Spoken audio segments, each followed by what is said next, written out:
자, 오늘도 은혜로운 찬양 너무너무 감사합니다. 오늘 찬양이 아주 우리 그냥 굉장히 몇 곡절로 오늘 헌금송 특별 찬양, 또 오늘 성가대 찬양 얼마나 은혜로운지 여러분 오늘 제가 설교 안 해도 될 것 같아요. 그죠? 예, 아주 참 은혜로웠습니다. 할렐루야. 하나님께서 예비하신 은혜를 여러분 한 분 한 분 빼놓지 않고 모두에게 풍성하게 부어주시기를 간절히 바랍니다. 오늘은 맥주감사 주일입니다. 한 해의 절반을 보내고 또 한 해의 절반을 시작을 하면서 우리가 감사함으로 한 해의 절반을 시작할 수 있다라고 하는 것은 정말 큰 은혜라고 생각합니다. 여러분, 우리는 매일같이 말을 하면서 살잖아요. 약 3만 단어를 사용한다고 그러는데 여러분, 그 3만 단어 가운데 우리가 감사라고 하는 말을 얼마나 쓸까? 저도 그 말을 듣고서 생각을 해봤어요. 내가 얼마나 감사하며 살아가고 있는가 보니까요, 저도 감사의 삶을 살고 있구나 이렇게 자신 있게 얘기할 수가 없더라고요. 그런데 이제 맥주감사 주일을 맞이하면서 제 삶 가운데 있는 감사의 여러 가지 상황들을 생각해 보니까 감사할 게 한둘이 아니었습니다. 오늘 그거를 다 이야기하다 보면은 여러분 다른 이야기를 못하니까 한 가지 여러분들과 함께 감사의 그러한 그 기쁨을 좀 나눌 것을 소개를 하려고 합니다. 요즘 포천 신북면에 우리 교회 남선교회 임원들과 여러 회원들이 얼마나 자주 왔다 갔다 하는지 모릅니다. 그 까닭이 있습니다. 포천 신북면에 남선교회에서 언제든지 가서 좀 쉬고 또 모임도 가질 수 있는 그와 같은 장소를 준비하고 있기 때문입니다. 여기에는 좀 스토리가 있습니다. 이재영 장로님이 포천 신북면에 인근 공장의 기숙사로 이렇게 임대를 해 주었던 아주 널찍한 주택이 하나 있습니다. 거기에 속한 땅도 굉장히 넓은데 그곳을 한번 백이 회장님하고 임원들하고 지나가다 들렸던 모양입니다. 그리고 그것을 둘러보던 우리 백이 회장님과 임원들이 여기 잘 정리만 하면은 그럼 우리 남선교에서 언제든지 나들이도 하고 와서 모임도 하고 뭐 그럴 수 있겠네요, 이렇게 이야기를 하는 모양입니다. 그랬더니 이재영 장로님이 선뜻 그거 좋지요, 그렇게 합시다, 이렇게 의견이 모아졌습니다. 그날 의기투합이 된 거지요. 그래서 남선교회 임원들이 거의 한 달 동안 그 포천 신북을 왔다 갔다 하면서 집을 청소하고 집 주변을 정리하고 깨끗하게 단장을 하고 이제 몇 군데 더 손을 보기만 하면은, 그리고 직기를 좀 드리기만 하면은 좋은 모임 장소가 될 수 있겠다, 이 정도까지 온 모양입니다.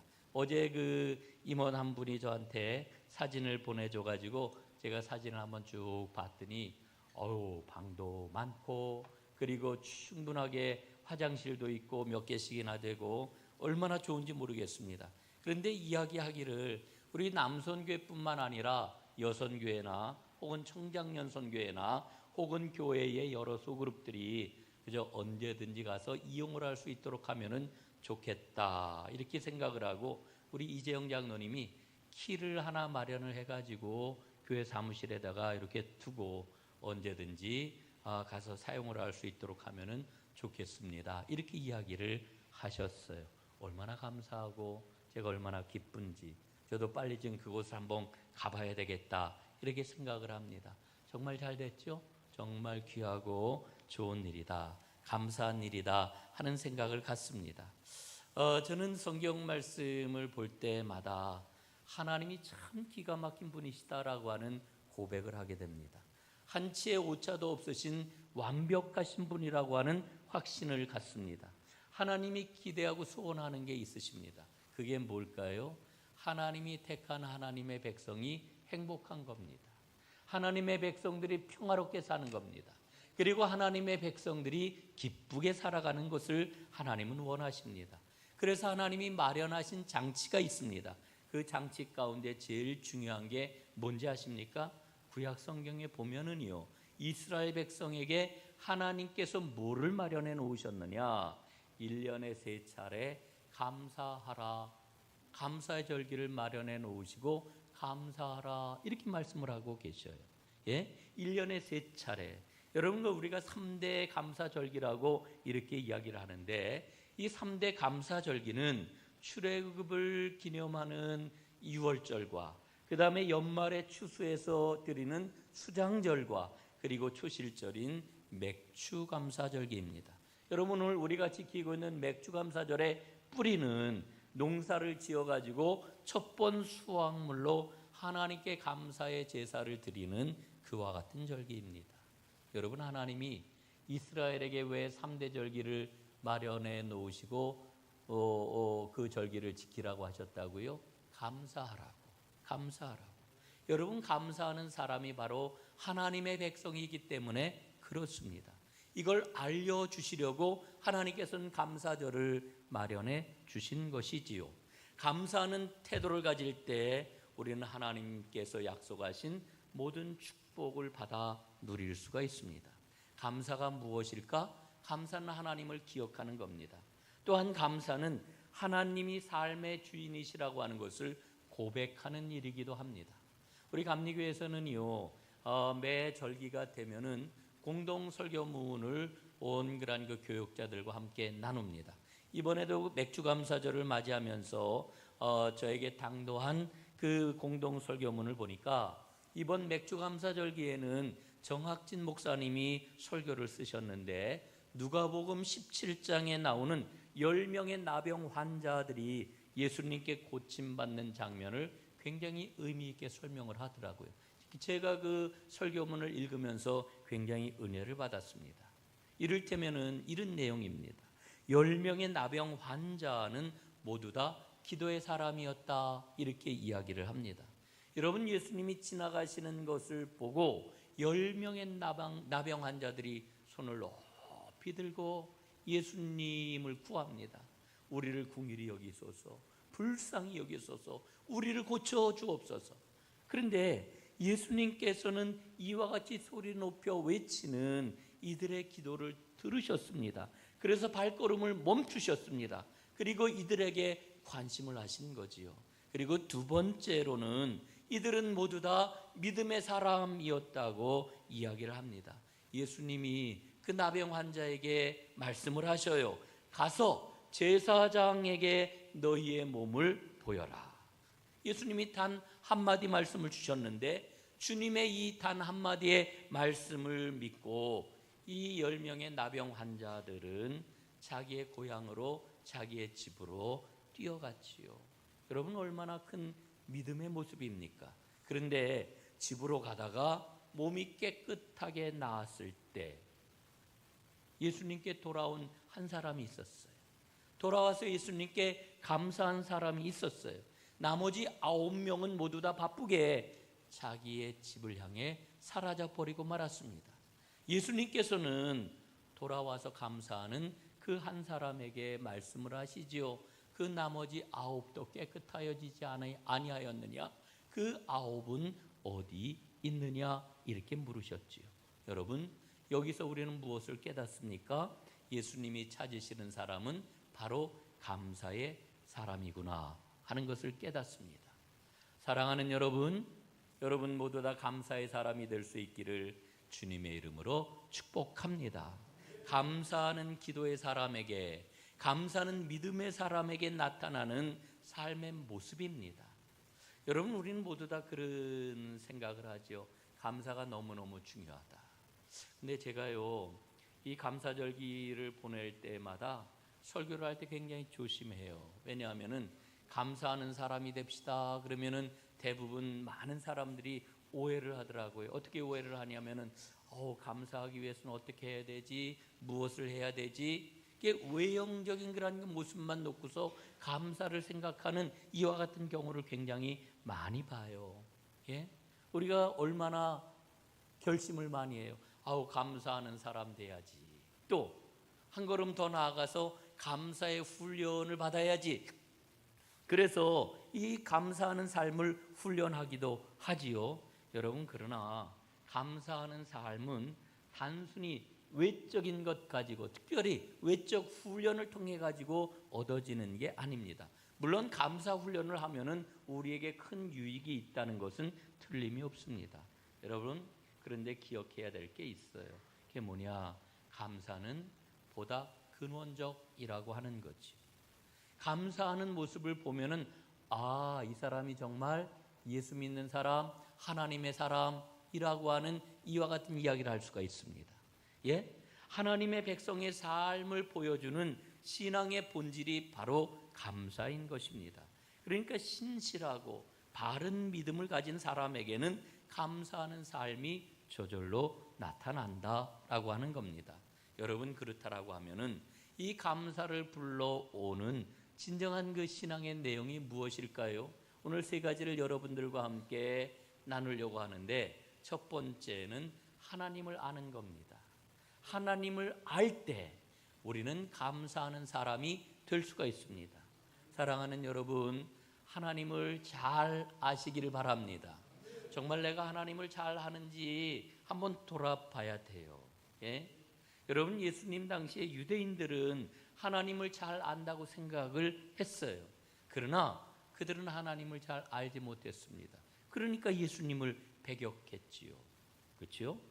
여러분, 하나님을 잘 아는 길을 오늘 제가 알려드리겠습니다.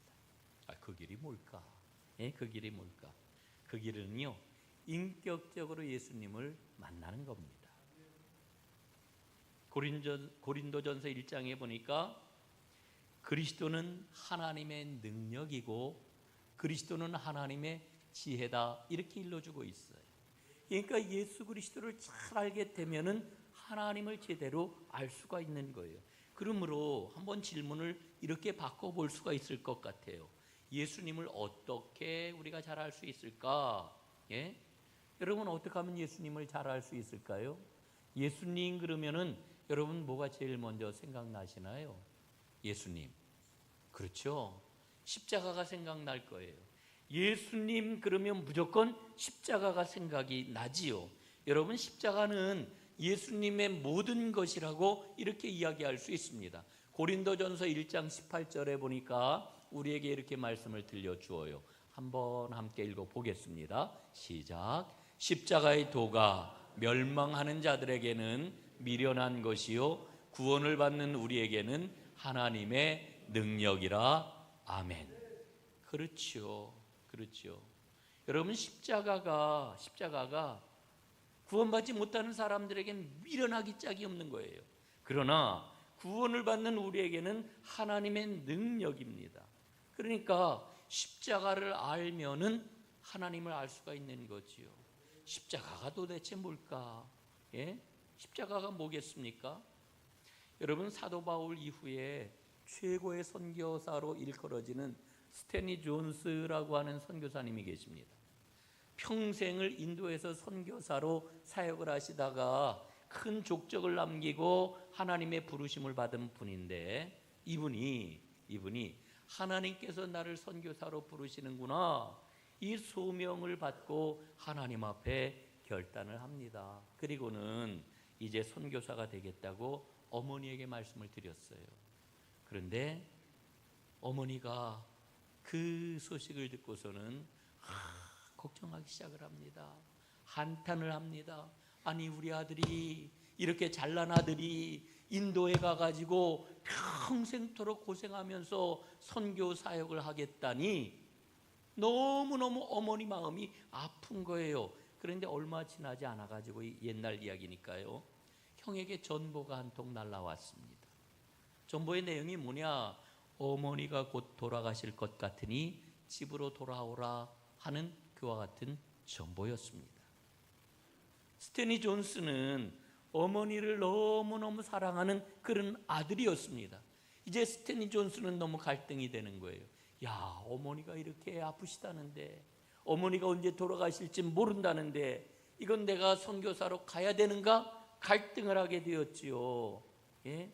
그의 마음속에는 자꾸만 그런 생각이 드는 거예요. 어머니 목숨이 더 중요하지, 선교사의 소명보다.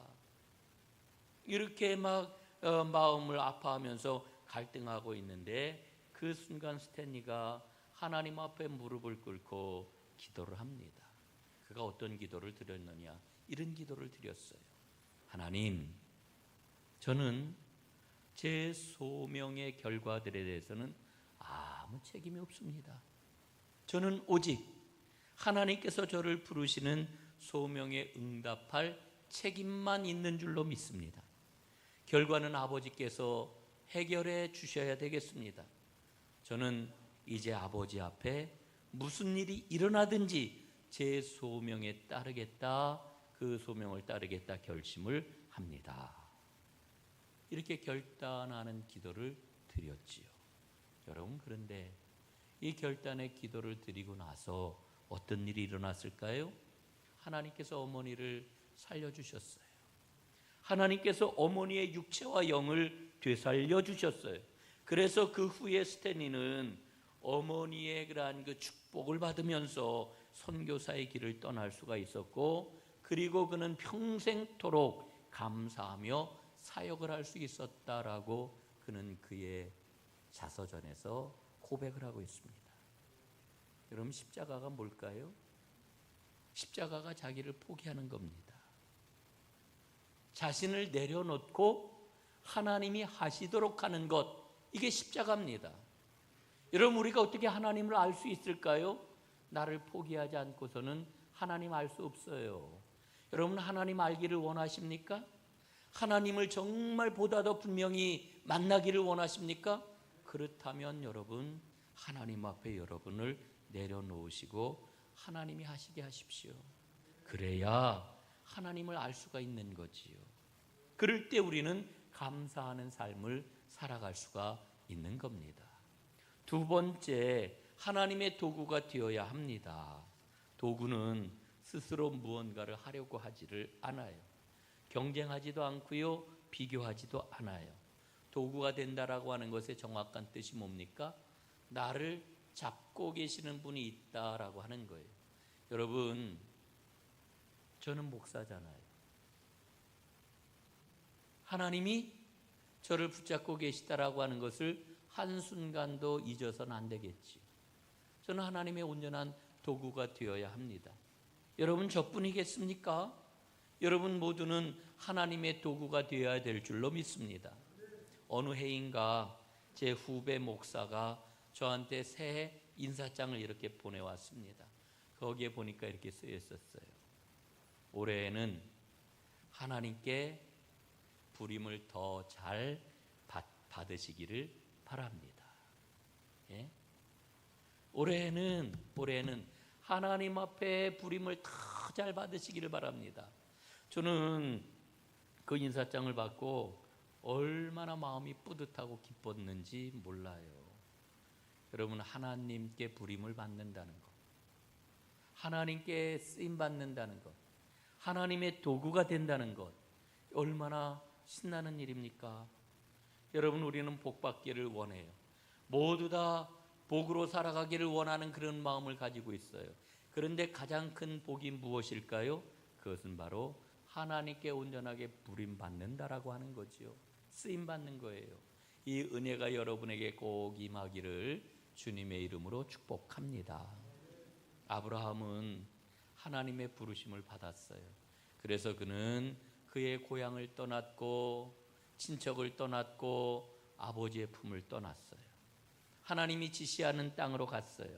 이렇게 하나님께 부름을 받았던 아브라함이었지만 그가 자신의 힘을 가지고 뭔가를 하려고 했을 때 여러분, 그에게 어떤 일이 생겼습니까? 너무너무 힘든 일이 생겼잖아요. 약속의 땅 가나안에 갔는데 이게 웬일입니까? 그 땅에 기근이 찾아왔어요. 그래서 아브라함은 자기가 뭔가를 해보려고 자기 생각, 자기 판단을 가지고 애굽 땅으로 내려갔잖아요. 예? 얼마나 큰 어려움이 그에게 닥쳤습니까? 뿐만 아니라 나이를 먹어가는데 아들을 낳지를 못하는 거예요. 야, 이러다가 우리 집 대가 끊기는 것 아니야? 걱정을 하게 되었지요. 그의 아내 사라가 이야기를 합니다. 여보, 이거 이러다가 큰일 나겠어요. 그러니 당신이 내 여종 저 애굽 사람 하갈이라도 맞아가지고 하갈에서라도 아들을 낳아야 되지 않겠어요? 그 아브라함이 그 아내의 말을 들어요. 그래서 하갈을 통해 가지고 아들을 낳게 되지요. 이스마엘을 낳습니다. 여러분, 이스마엘을 낳고 그 가정이 어떻게 됐습니까? 희망이 넘쳤습니까? 예? 너무너무 행복한 그 삶을 살았습니까? 이스마엘이 태어나는 그 순간부터 가정의 평화는 깨졌습니다. 풍파가 생겼고요. 단 하루도 편할 날이 없는 그런 가정이 되고 말았습니다. 사랑하는 여러분, 우리가 하나님께 약속을 받았다라고 하는 것은 주님의 도구가 되었다라고 하는 말입니다. 주님 앞에 나를 멈추는 것입니다. 내 뜻이 아니라 주님의 뜻대로 사는 것입니다. 이렇게 하나님의 도구가 될 때 우리의 매일매일은 감사로 넘치게 될 줄로 믿습니다. 세 번째, 감사를 불러오는 진정한 신앙은 믿고 기도하는 겁니다. 기도하는 것. 여러분 매일같이 기도하실 줄로 믿습니다. 기도는 참 신비롭잖아요. 기도할 때 믿음이 생겨요.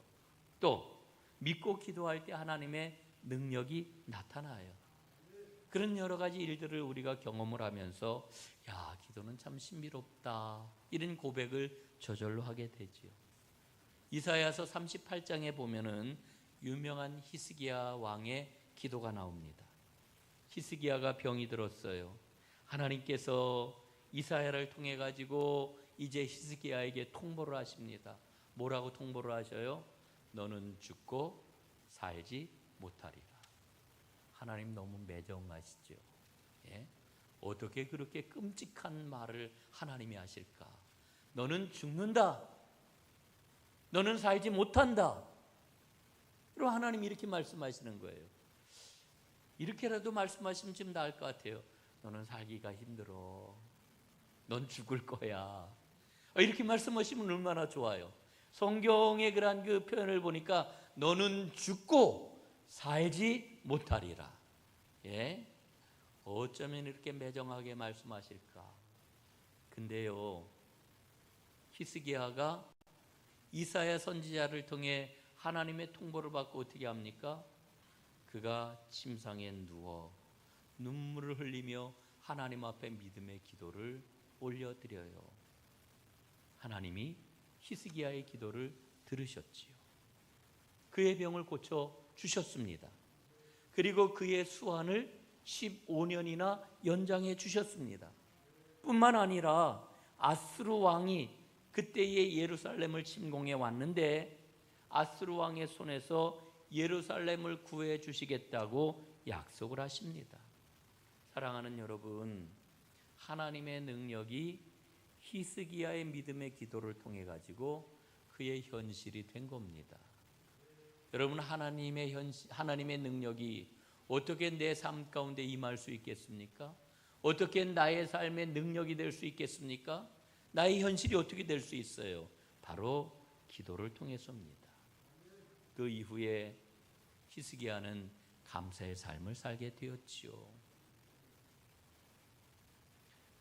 루츠 드레셔 목사님이라고 하는 분이 계십니다.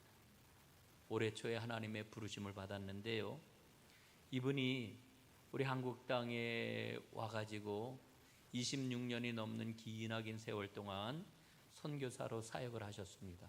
독일 목사님이신데 이분이 한국에 계실 때 한 번은 노인들이 살고 있는 평안의 집이라고 하는 곳을 방문을 했습니다. 그래서 어떤 노인 한 분을 만나가지고 대화를 했습니다. 이렇게 물었다고 그래요. 할머니, 이곳에서 살기 좋으세요?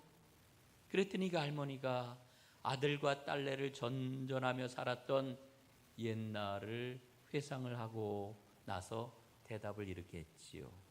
이곳은 마음을 놓고 살 수 있는 곳이야. 그래서 감사해.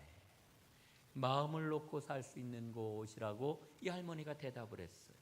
이 루츠 드레셔 목사님이 그가 행한 일, 그가 만났던 사람 꼼꼼하게 메모를 했는데 그 할머니가 이야기했던 마음을 놓고 살 만한 곳이라고 하는 말을 심장을 두고 산다. 헤르츠라고 하는 이와 같은 단어를 사용을 해서 심장을 두고 산다라고 하는 말로 독일 말로 그렇게 적어놨다고 그래요. 그리고 며칠 동안을 계속해서 심장을 놓고 산다는 게 이게 무슨 뜻일까? 이게 뭘까? 곰곰 생각을 했다는 거지요. 여러분, 심장을 놓고 사는 삶, 마음을 놓고 사는 삶, 그게 뭘까요? 그게 바로 하나님 안에서 사는 삶입니다. 하나님 안에서. 하나님 안에서 살아가게 될 때 우리는 감사할 수 있는 거예요. 여러분, 하나님 안에 거하시기를 바랍니다. 감사는 진실한 신앙을 가진 사람에게 나타나는 지표예요. 신앙의 지표. 저를 돌아봅니다. 나에게 감사가 지금 메말랐구나. 하나님과 온전한 관계를 못 갖고 있는 거예요. 여러분, 감사가 넘쳐나게 되면은 하나님과 진실한 관계를 지금 갖고 있는 거지요. 사랑하는 여러분, 하나님을 잘 아시기를 바랍니다. 하나님의 신실한 도구로 살아가시기를 간절히 바랍니다. 믿음으로 기도하시기를 바랍니다. 그래서 언제나 감사가 넘치는 하나님 축복의 주인공들이 다 되시기를 주님의 이름으로 축원합니다. 기도하겠습니다. 하나님, 진실한 신앙 생활의 지표인 감사가 넘쳐나는 삶을 살기를 원합니다. 하나님을 잘 알게 하여 주옵소서. 하나님의 신실한 도구가 되게 하여 주시옵소서. 늘 믿음으로 깨어 기도하게 해 주옵소서. 그래서 언제나 감사가 넘쳐나 하나님의 복을 우리 삶 가운데서 날마다 누리며 그 복으로 세상을 살리는 희망의 사람들, 사랑의 사람들이 다 되게 하여 주옵소서. 예수님 이름으로 기도드리옵나이다. 아멘.